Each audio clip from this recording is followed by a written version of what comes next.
If you enjoyed this podcast, please consider liking, sharing, and subscribing to the channel.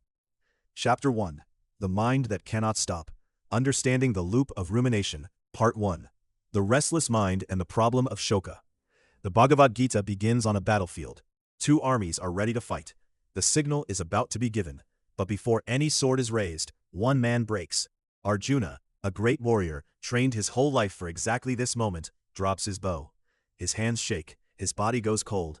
He sits down in his chariot and cannot move. What is happening to him? He is not hurt. No one has struck him. The battle has not even started. But inside his head, it is already over. He is already seeing the bodies, already hearing the silence after, already asking himself, what kind of man does this? What kind of man could live with this? He is stuck in something the Gita calls Shoka. Shoka is not just sadness. Everyone feels sad. Sadness comes, it hurts, and slowly it moves on. Shoka is different. Shoka is when the mind locks onto one thing and will not let go. It circles the same thought, the same image, the same question, with no answer, over and over, like a wheel that keeps spinning but goes nowhere. Arjuna is not thinking clearly about the future. He is not learning anything. He is not making a decision. He is drowning in a loop, and the loop is made of things that have not even happened yet. This is what Shoka does. It takes something real, fear, guilt, grief, regret, and turns it into a trap. You go back to the same moment again and again. You feel the same weight, again and again, but nothing changes. Nothing is solved. You just hurt, and then you hurt again in the same way. The Gita does not pretend this is a small problem. The entire conversation between Arjuna and Krishna, everything that follows, begins here, at this exact point. A mind that cannot stop. A person frozen not by what happened, but by what the mind will not stop doing with it. This is where we all start, if we are honest. Not on a battlefield, but in that same loop, the same memory, the same question, the same feeling sitting on our chest at 2 in the morning. Shoka is the beginning of the problem, and what comes next is how it gets worse. Part 2. Samskaras. How repeated thoughts carve grooves into the self. So here is what happens next. Shoka starts the fire, but what keeps it burning? Every time your mind goes back to that moment, that thing you did, that thing you said, that choice you made, something happens inside you. It leaves a mark. In Hindu thought, this mark has a name. It is called a samskara. Think of it like this. Imagine soft earth after rain. The first time water flows across it, it makes a small line. The second time, the water follows that same line and makes it a little deeper. The third time, deeper still. After enough times, that line becomes a groove, then a channel, then a river that the water cannot help but flow into. That is exactly what a repeated thought does to your mind. The first time you replay a painful memory, it is just a thought. But when you replay it again and again, your mind starts to build a path for it. And once that path is built, the thought does not wait for you to choose it. It just comes, on its own, without asking. This is what a samskara is.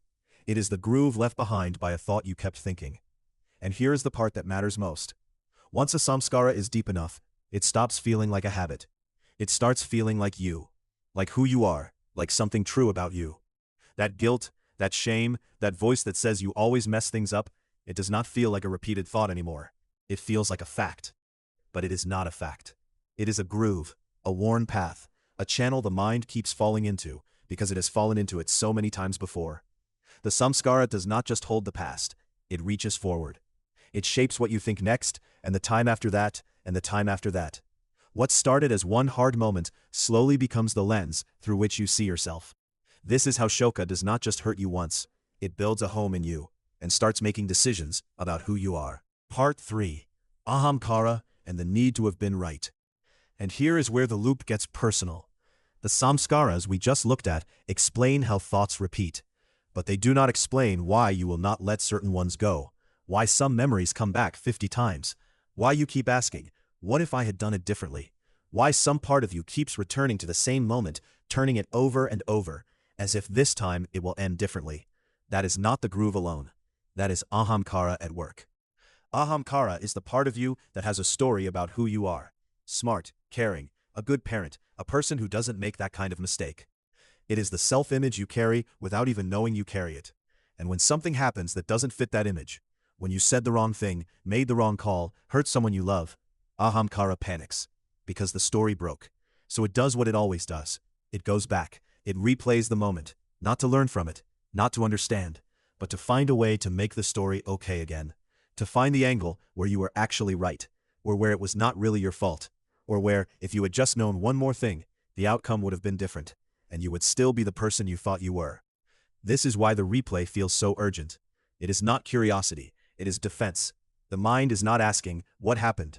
It is asking, how do I protect the image of myself from what happened? And here's the hard part. This process looks exactly like honest self-reflection.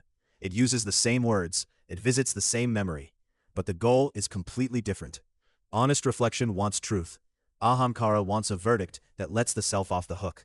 Or, when it cannot get that, punishes the self so severely that at least it seems like the self cared deeply enough to suffer. Either way, the self stays at the center. Either way, nothing is actually resolved. This is why you can replay something 100 times and feel no cleaner at the end of it, because you were never really examining it.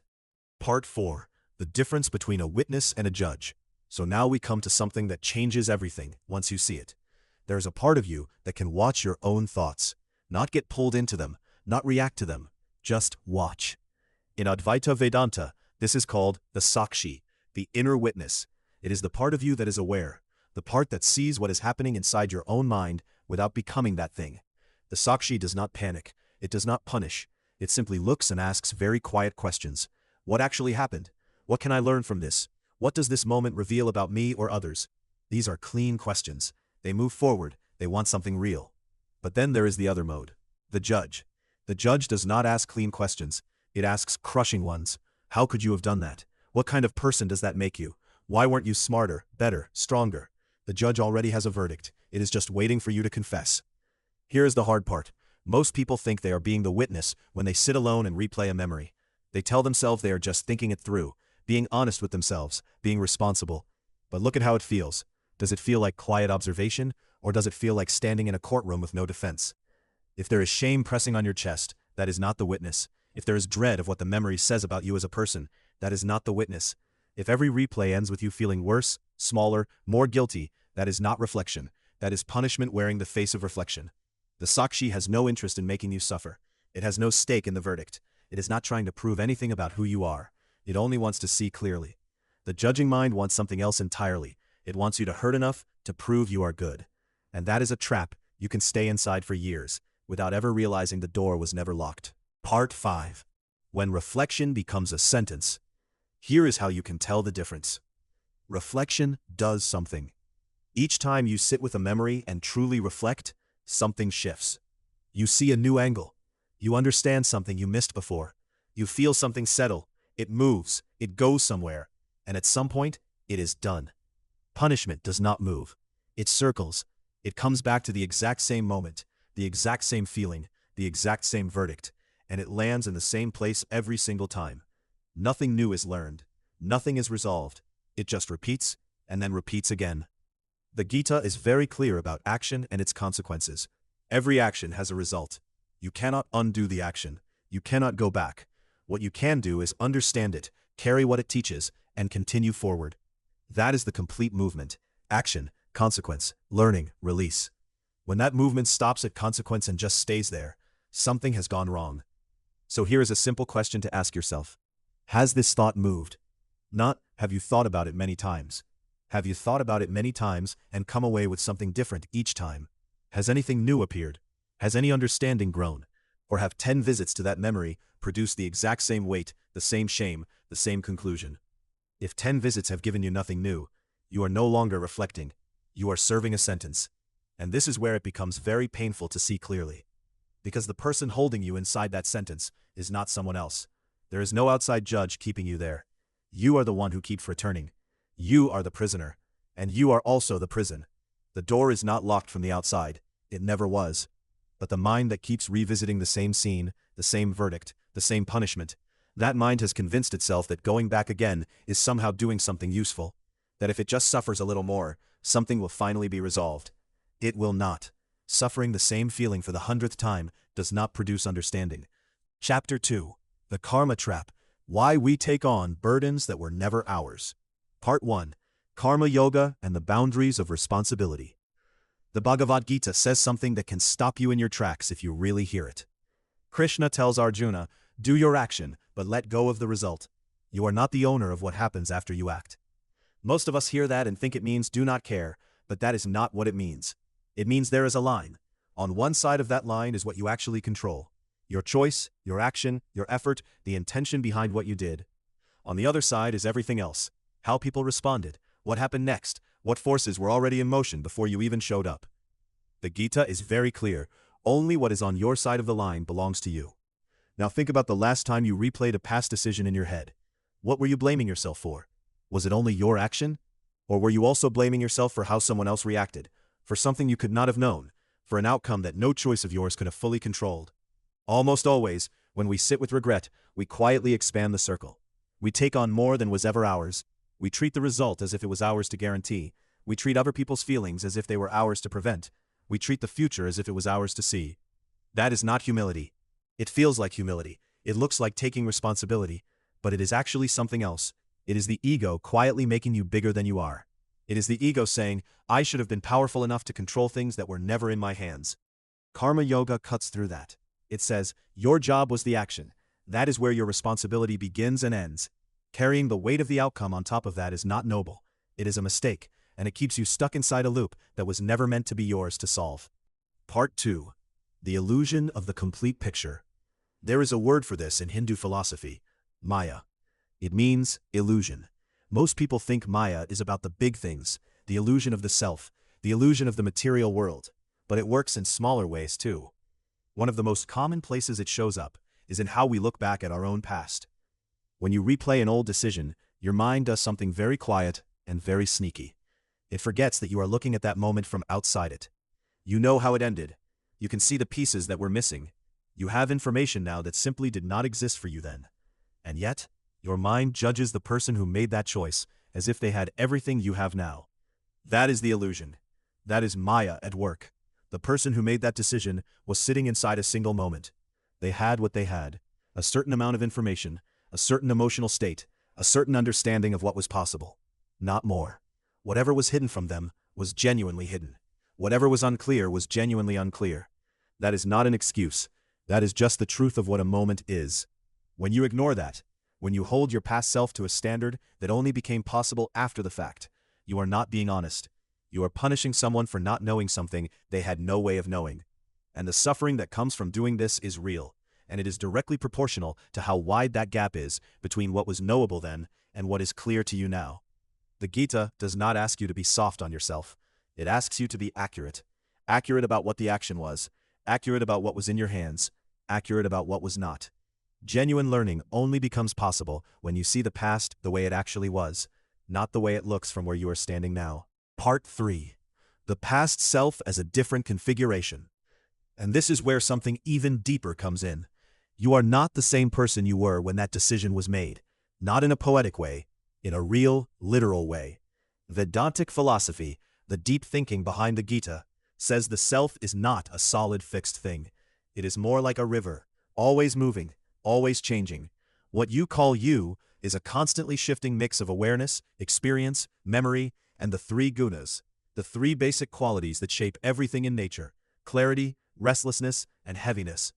These three are always mixing in different amounts in different moments, and that mix shapes how you see, how you feel, and what you decide. The version of you that made that decision had a different mix, different amounts of clarity, different pressures, different inner conditions. That is not an excuse, it is just true. Think about it this way. If a friend came to you and described the exact same situation, the same information, the same pressure, the same inner state, and told you they made the same choice, would you treat them the way you are treating yourself right now? Most people would not.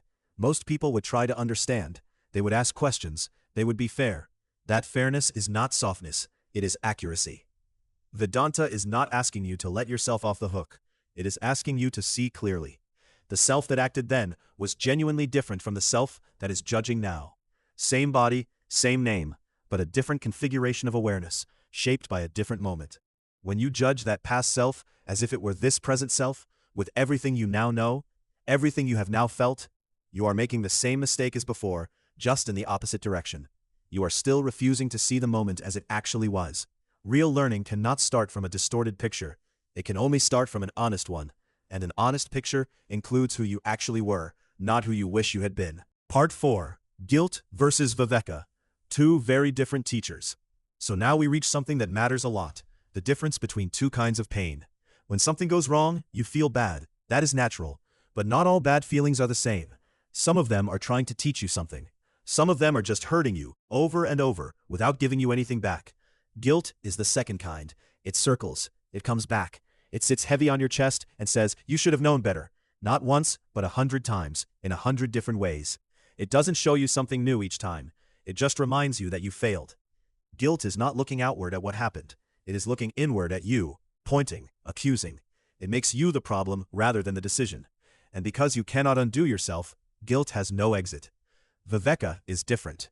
The word comes from Sanskrit, and it means the ability to see clearly, to separate what is real from what is not, what is true from what just feels true. Viveka also hurts sometimes. Looking honestly at a mistake is not comfortable. But the pain of Viveka has a shape. It says, here is exactly what happened. Here is what you missed. Here is what you can carry forward. And then it stops. It does not linger to punish you. It came to show you something, and once you have seen it, it is done. The way to tell them apart is simple. Ask yourself, is this feeling showing me anything new right now? If yes, stay with it. Let it finish what it is trying to say. If the answer is no, if it's the same pain returning with no new information, then that is guilt. And guilt is not teaching you, it is just running. The point is not to feel better quickly. The point is to feel the thing that is actually true. The thing that leaves you knowing something you didn't know before. One of these feelings does that. The other just keeps the wound open. Part 5. How unexpressed emotion feeds the loop. Sometimes the mind keeps returning to something, not because you have not thought about it enough, but because you have not felt it enough. This is a different problem, and it needs a different answer. When something painful happens, feelings rise up. Hurt, anger, shame, fear, grief. These are real things. They have weight, and they need somewhere to go. But many times, we push them down. We tell ourselves to move on. We jump straight to thinking, trying to understand what happened, what we did wrong, what we should have done. We skip the feeling entirely. The Gita and the broader Hindu tradition understand something very clear about this.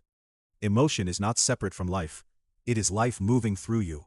When it cannot move, it gets stuck. And stuck emotion does not disappear. It sits there, waiting. And the mind, being the mind, keeps going back to where the feeling started, because something there is still unfinished. This is why you can think about the same event 100 times and still feel no lighter. You are doing the thinking, but the feeling underneath has not been touched. The loop does not stop through more analysis.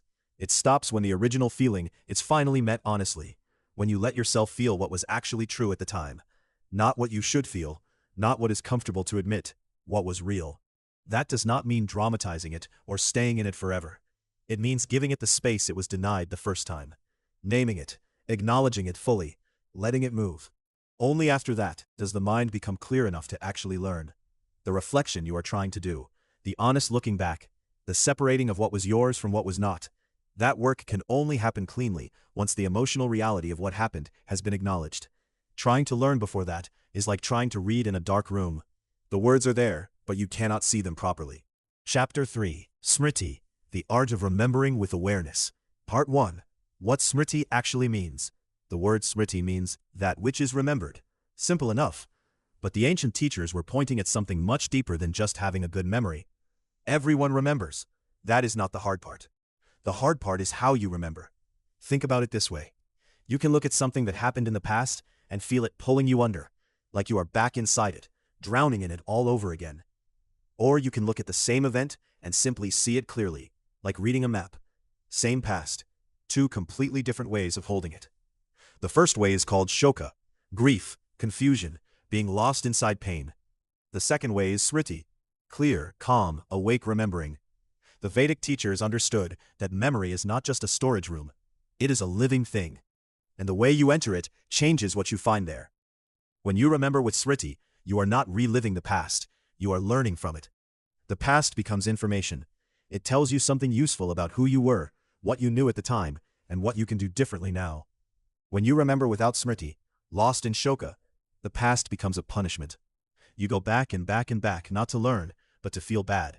The memory does not give you anything new, it just hurts you again. The ancient texts, especially the Upanishads, were very clear on this.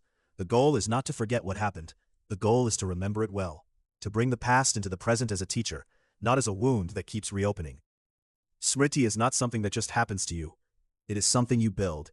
It is a skill, the skill of returning to your past with eyes open and a mind that is still, so that what you see actually helps you live better, right now. This is where the Bhagavad Gita begins, not with answers, but with a man who has completely lost this skill. Part 2. The story of Arjuna as a map for every ruminator. Arjuna is a great warrior. He has trained his whole life for battle. But when he stands in his chariot and looks across the battlefield, he sees his teachers, his cousins, his friends, all lined up on the other side. And something in him breaks. He drops his bow. His hands shake. He tells Krishna he cannot fight. And then he starts talking. He talks and talks. He lists every reason why fighting is wrong. He imagines the deaths. He imagines what happens after. He thinks about his family falling apart, about his ancestors, about sin and consequence and collapse. He builds a whole world of disaster inside his head, and then he sits down in his chariot and says he would rather die than fight. This is not cowardice. Arjuna is one of the bravest men alive. What is happening to him is something else. He is stuck in a loop. He keeps returning to the same fears, the same images, the same terrible endings. He cannot stop. Every time he tries to think clearly, the grief pulls him back under.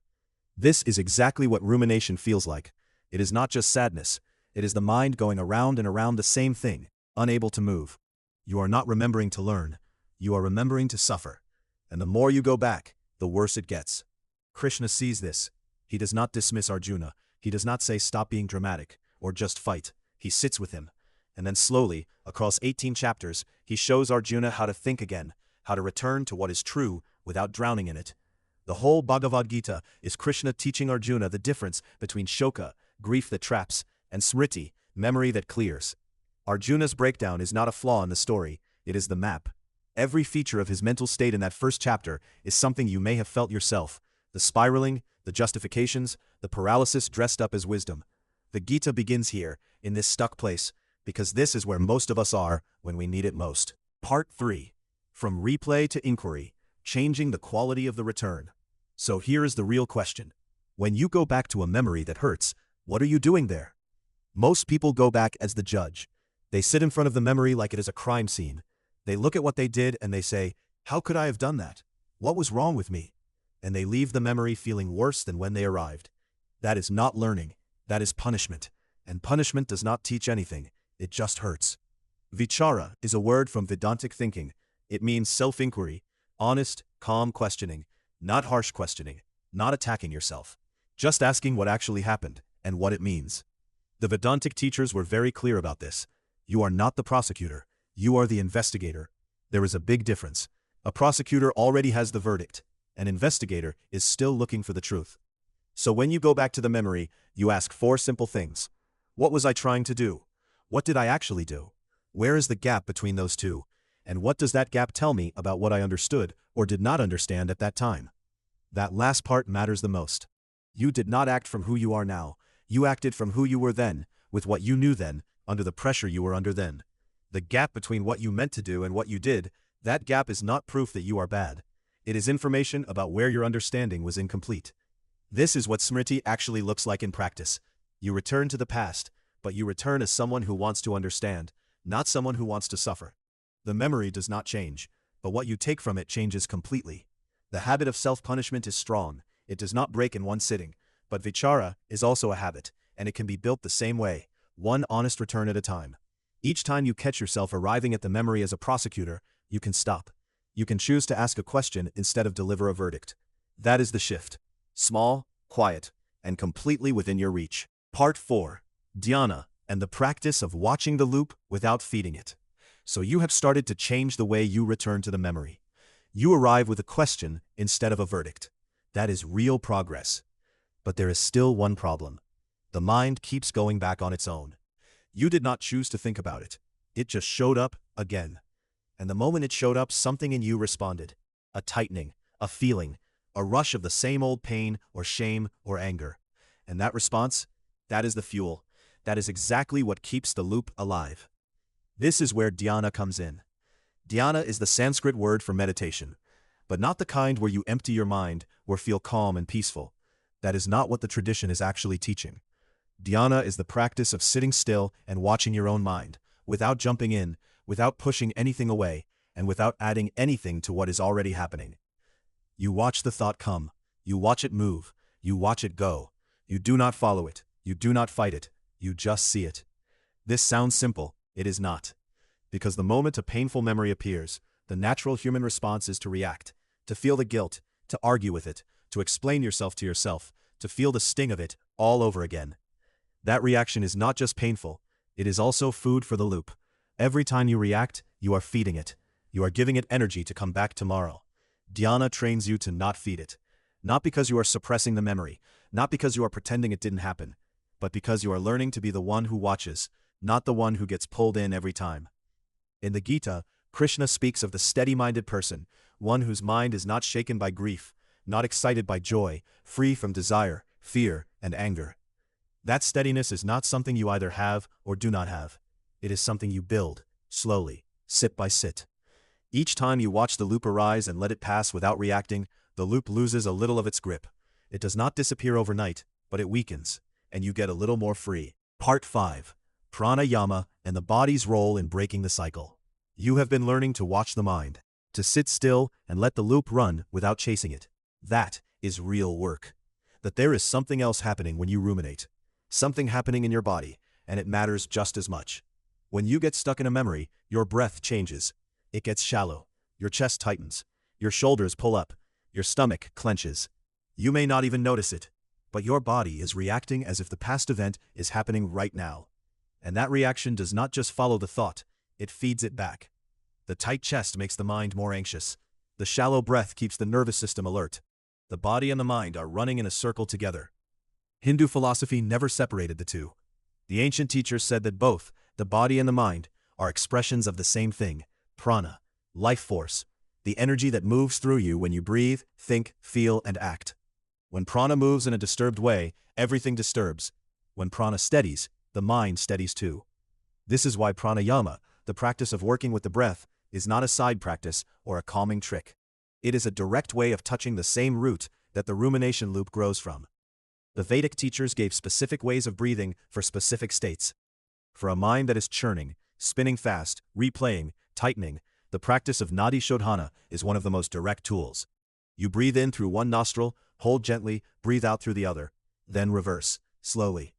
This pattern interrupts the uneven, shallow breathing that keeps the nervous system firing. It does not force the mind to be calm. It changes the physical condition that the anxious mind needs to survive. Another practice, Brahmari, the humming breath, uses sound and vibration to slow the breath and quiet the inner noise. The hum itself draws attention back into the body and away from the spinning story. These are not replacements for inquiry or meditation. They work alongside them. The mind is hard to watch when the body is still locked in alarm. Pranayama is how you speak directly to that alarm. Chapter 4. Viveka Rising. The moment learning becomes possible. Part 1. The conditions that make learning possible. So here is the thing. Just because you think about a past mistake does not mean you are learning from it.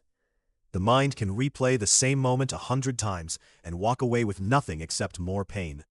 Real learning is not automatic. Something has to be ready inside you before a lesson can actually land.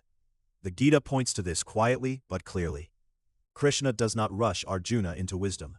He waits. He lets Arjuna speak, lets the grief come out fully, before he says a single word of teaching. There's something important in that. A mind that is still bleeding cannot study the wound at the same time.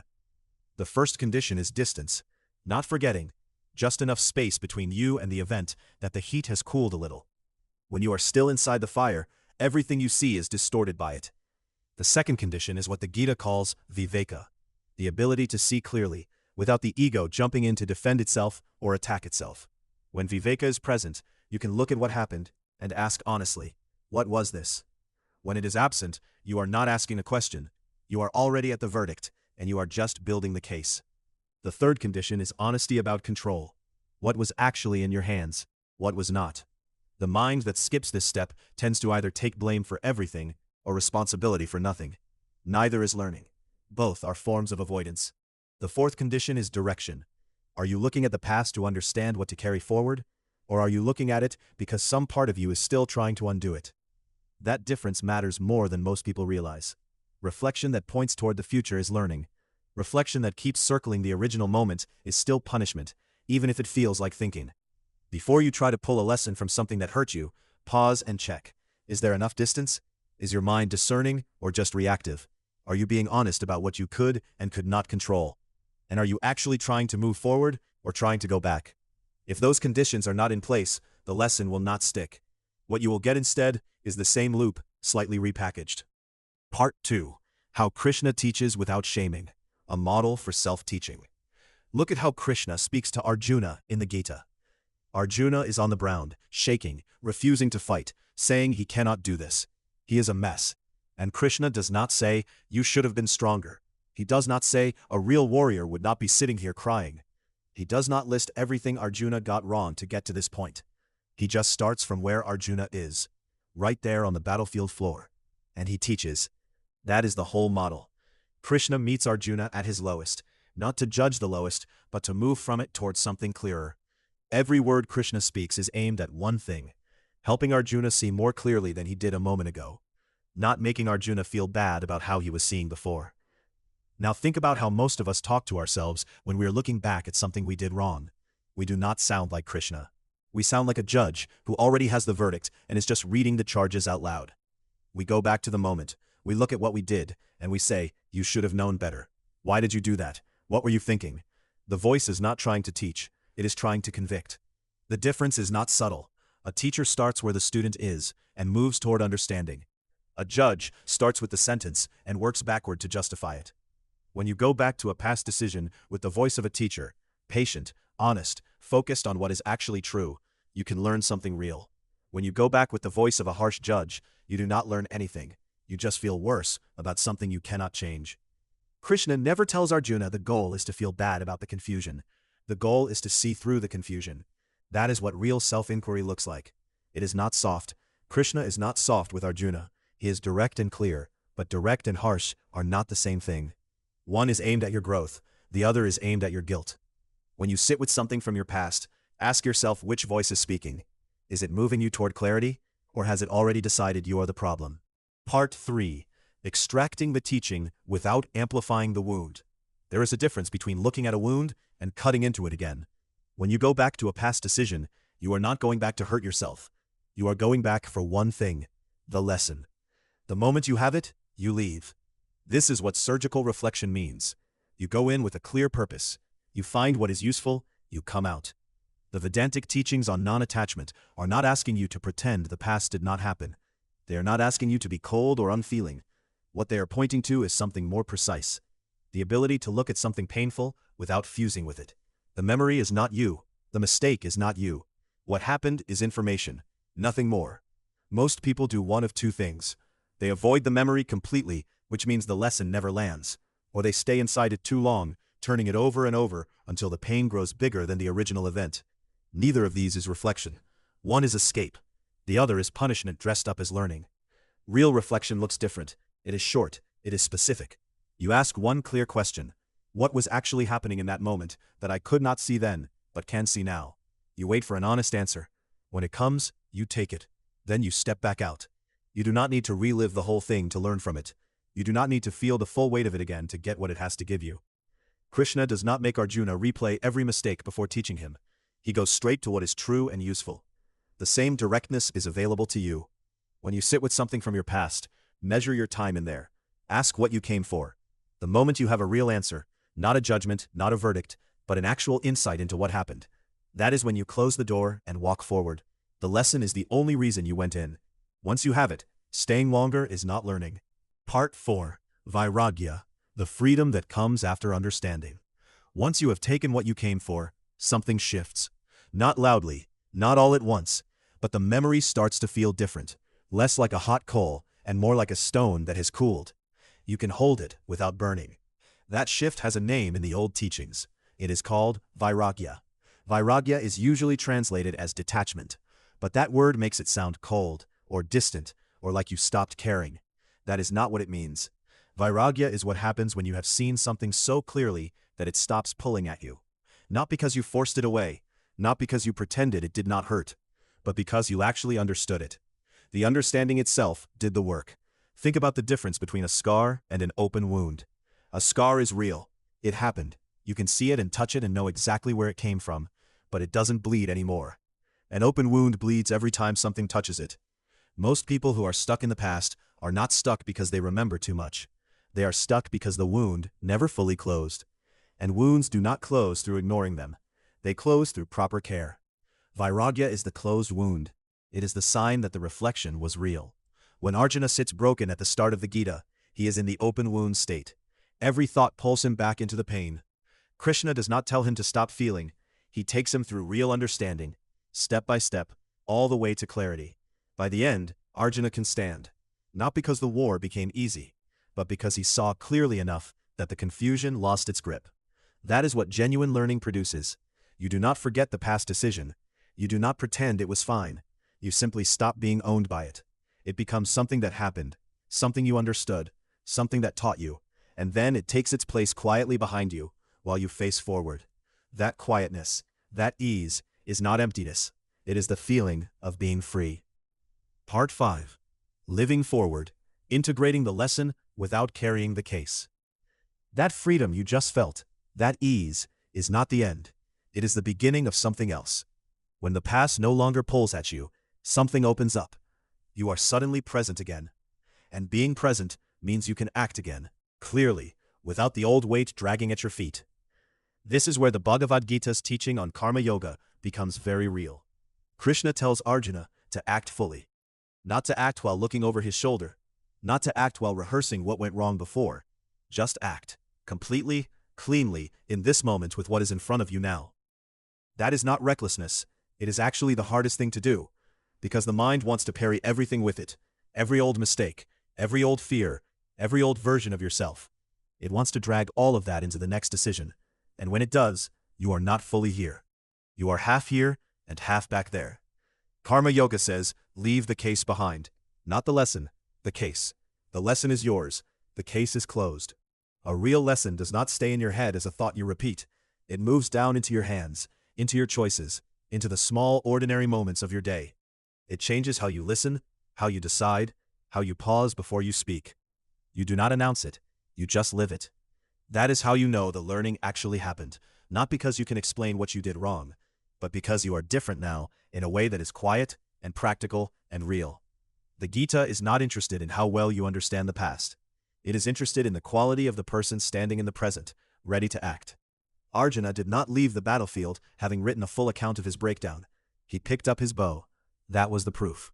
The lesson is complete when it has stopped being a lesson and has simply become you. Chapter 5. The Practice, Building a Mind that Learns Rather Than Punishes. Part 1. Svadhyaya, the Discipline of Honest Self-Study. There is a word in Sanskrit, Svadhyaya. It means self-study, looking at yourself honestly, clearly, and without flinching. This is one of the niyamas, the personal disciplines that yogic and Vedantic practice asks you to build into your life. Think of them as inner habits, not rules from outside, commitments you make to yourself. Svadhyaya sounds simple, just look at yourself. But most people who try to look inward are not really studying themselves, they are punishing themselves. They go over the same memory, the same mistake, the same moment, again and again. That is not study. That is a sentence with no end date. Real self-study is different. It has a direction. It is trying to understand something, not confirm how bad you are. The difference is in what you are looking for. Rumination looks for proof. Svadhyaya looks for truth. Rumination asks, why am I like this, in a tone that has already decided the answer. Svadhyaya asks the same question, but actually waits for a real answer. One practical way to do this is through writing. Not venting, not complaining onto a page, but asking yourself honest, open questions, and writing down what comes up, without editing it, without judging it. You treat yourself the way a good doctor treats a patient. Curious, careful, not disgusted. Another way is to have someone you trust who can reflect back what you cannot see. A teacher, a mentor, someone outside your own head. Because the mind that is studying itself is also the mind being studied. That is a real problem. A mirror cannot see itself. You need another pair of eyes sometimes. The point of Svadhyaya is not the looking. It is what you do after. If you study yourself and nothing in your behavior changes, the study was incomplete. Understanding that stays inside your head and never reaches your hands or your choices has not fully landed yet. So the practice has a shape. Look inward honestly. Ask real questions. Stay with the discomfort long enough to hear an answer, and then bring that answer back into how you live. That is the discipline. Simple to describe, hard to do. Part 2. The role of a teacher, a community, and a tradition. And that is exactly where the tradition does not leave you alone. Hindu philosophy has always known something that modern psychology is only now catching up to. You cannot fully see yourself by yourself. The mind that is stuck in a loop cannot break out of that loop using only its own thinking. It needs something from outside, a voice, a presence, a perspective that is not already tangled up in the same story. This is why the relationship between a guru and a shishya, a teacher and a student, has always been at the center of this tradition. Not because the student is weak, but because the mind examining itself is working with limited tools. A good teacher sees what you cannot see, not because they are smarter, but because they are standing somewhere you are not. The guru is not there to tell you what to think. They are there to show you where your thinking is going in circles without realizing it. There is a big difference between those two things. Then there's the Sangha, the community of people walking a similar path. Being around others who are doing the same inner work changes something. You hear someone else describe what you thought was only your private struggle. You realize you are not the only one. That realization alone can soften the harshness you carry toward yourself. And beyond the teacher and the community, there's the tradition itself, the long line of people who have asked the same questions before you and left their answers behind in texts, teachings, and practices. You are not starting from scratch. There is a map. Others have walked this ground. Isolation makes rumination worse. When there is no one else in the room, the mind's voice fills all the space. Every thought echoes back louder. There is no friction, no outside perspective, nothing to say, wait, look at this differently. Being accountable to someone beyond yourself is not a failure of inner strength. It is how the work has always been done. The tradition built it that way on purpose. Part 3. Practical markers. How to know when you have shifted. So how do you actually know? How do you know when you have stopped punishing yourself and started learning? This is not a vague or philosophical question. It has real, observable answers. You can check these right now against your own experience. The first sign is that the loop stops pulling you in against your will. With punishment, the thought grabs you. It comes back, and you did not choose to go there. With learning, you can think about it, and you can also stop. The compulsion is gone. The second sign is that the feeling changes. Punishment feels like dread, shame, that heavy sinking in the chest. Learning feels quieter, sober, honest, but not crushing. You can look at what happened without bracing yourself. The third sign is that you actually understand something now that you did not understand before. Not just, I did wrong. Something real, something specific. Why it happened, what was missing, what you could not see at the time. The fourth sign is that the thought finishes.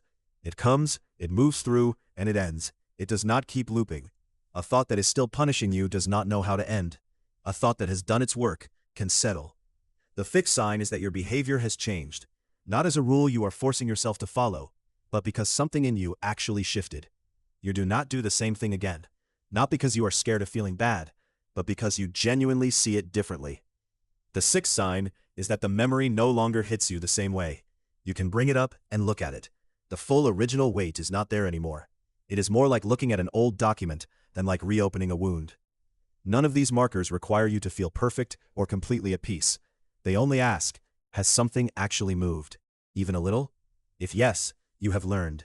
If the loop is still running hard, with the same feeling and the same force, the work is still waiting for you. Part 4. When the loop returns, working with relapse into rumination. So you did the work, something shifted, the markers showed up, and then, one ordinary Tuesday, under stress, or when something reminded you of it, the old loop came back. This is not failure. This is how the mind works. In the Vedantic tradition, every repeated thought or action carves a groove into the mind. These grooves are called Samskaras. When you think the same thought again and again, especially one attached to strong feeling, that groove goes deep. And deep grooves do not disappear just because you learn something new. They become quieter, less active, but they stay. Think of it like a path through tall grass. You stop walking that path, and the grass grows back, but the shape of the path is still there underneath. Under enough pressure, you can find yourself on it again without even noticing you turned. This is why the loop can return, even after real learning. You are not doing it wrong before. The groove is just old and deep. The first thing to do when it returns is to notice it early. Catch the familiar feeling, the tightening, the circling, the same question starting again. Do not wait until you are deep inside it. The earlier you see it, the less energy it takes to step back. The second thing is to not fight it or panic about it. The moment you say, not this again, I already dealt with this, You have added more charge to it. You have judged the returning thought, and now you are punishing yourself for something that is simply a natural feature of how minds are built. Meet it the way a witness meets something. See it. Name it quietly. The old loop is here. That is enough. The return of an old pattern is not proof that the earlier work was wasted. It is information. It usually means something in the present moment. Stress, a familiar situation, an unhealed layer you had not reached yet, is asking for attention. The loop is pointing at something. Look at what triggered it this time. That is where the next layer of understanding lives. The work is not to be done once and finished. It is a practice, and practice by its nature repeats. Part 5. From personal wound to collective wisdom, the larger purpose of learning. So you have done the work. You have sat with the old loop. You have watched it without feeding it. You have found the understanding buried inside the pain. You have learned something real. Now what? Hindu philosophy says something clear here. It says that what you carry inside you, the hard-won understanding you pulled from your mistakes, does not belong to you alone. It belongs to the world too. This is not an abstract idea. It is about something very simple. When a person truly learns from a painful experience, not just survives it, not just buries it, they begin to see something that most people around them cannot yet see. That seeing is valuable. It has weight, and it has the power to help others who are still stuck inside what you have already passed through. The tradition calls this seva, selfless service, but do not let that phrase make it sound too grand or religious. It just means this: at some point, the work stops being only about you. Dharma, in this tradition, is never purely private. Your responsibilities are always connected to the people and the world around you. The wisdom you earned through struggle is part of what you are meant to give back, not by preaching, not by making your pain into a lesson others must receive, but simply by being someone who has walked through something real and come out with more understanding than before. That understanding changes how you speak to someone who is suffering.